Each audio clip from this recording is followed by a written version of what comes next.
and let's head on over to Windermere, where Steve has a turn signal that's going crazy. How you doing today, Steve?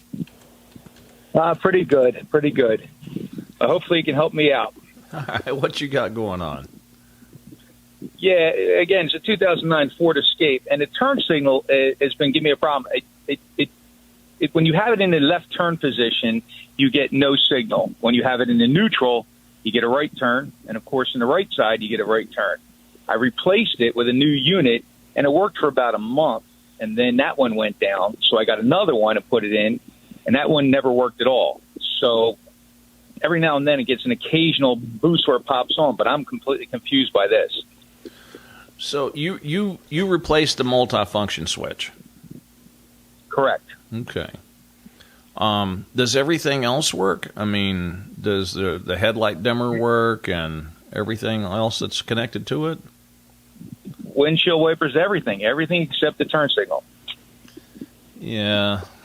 You know, I mean, I hate for you to feel like you're running around in circles with this, but, you know, the thing is, it's doing something completely different than the last one that was in there was, you know, and that's telling me that, you know the wiring harness that you actually had to plug the new multifunction switch into? Yes, sir. All right. What I would tell you to do is unplug that and look at it real close and see if maybe for some reason or other, when you plug that in, if one of those terminals in that connector actually slid back. You know, and this happens sometimes, you know, where you'll take something apart like that, you know, an electrical connector, and then when you push it back in, do you remember if you had any problems when you were trying to plug them back together? No, nothing at all. It snapped right back in the way, you know, it came apart. Okay. Well, look on both sides of that connector and look and see if one of those terminals in that connector itself has slid out.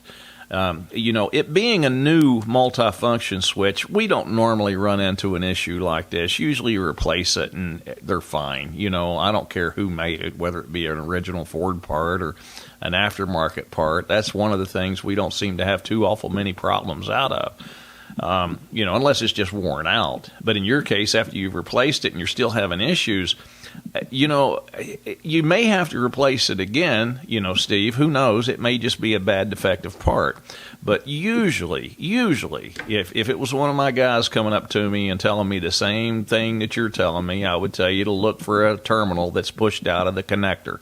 That's usually what happens. And a lot of times if it was hard to plug back in, you know, connect them back together, a lot of times that's a sure sign that there was one in there that wasn't just exactly right. Sometimes these things, these terminals and these harnesses are made in China and they're mass produced.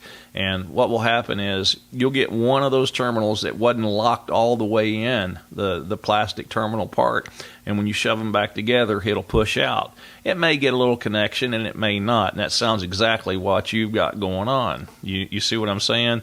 Every once in a while it may try to do something, but I think it's just a bad connection there. Pull that thing apart, take a good look at it, get a light in there and look real close at those terminals on both ends of that connector. The one that's in the car on the regular wiring harness and the one from the multifunction switch. Take a real good look at that and give me a holler back and let me know if we done any good with it or whether you're going to have to break down and put another multifunction switch in it. Okay. I appreciate your help. I'll let you know. All right. Thanks, Steve. I appreciate your call. Take care.